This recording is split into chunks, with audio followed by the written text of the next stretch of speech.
As I said before, there are many types of Arduino boards available, each with its own design, size, and specific feature that can support different type of application.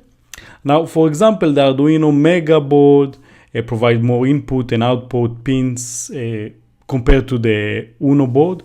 On the other hand, the Arduino Nano is very small in size. Another nice example is the LilyPad Arduino that is used for all kind of wearable project and more with low power consumption. Now, of course, there are more boards. Let's see the official board in the Arduino site. I just entered into the Arduino official site as we saw before.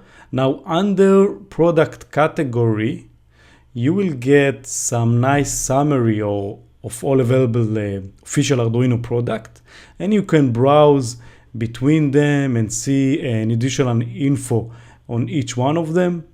For example, if I will click on Arduino Mega, then I can see the board itself, some explanation about the feature on that board, some project that other people created using this board, the technical spec, some documentation, and additional info that I can use to understand if this is the board that I would like to use.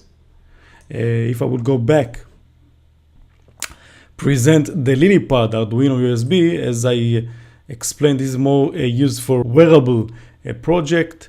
And you can see that over here, it's a pretty small form factor board with all kind of features and capability. Do you see that the operation voltage, it's not 5 volt, it's lower.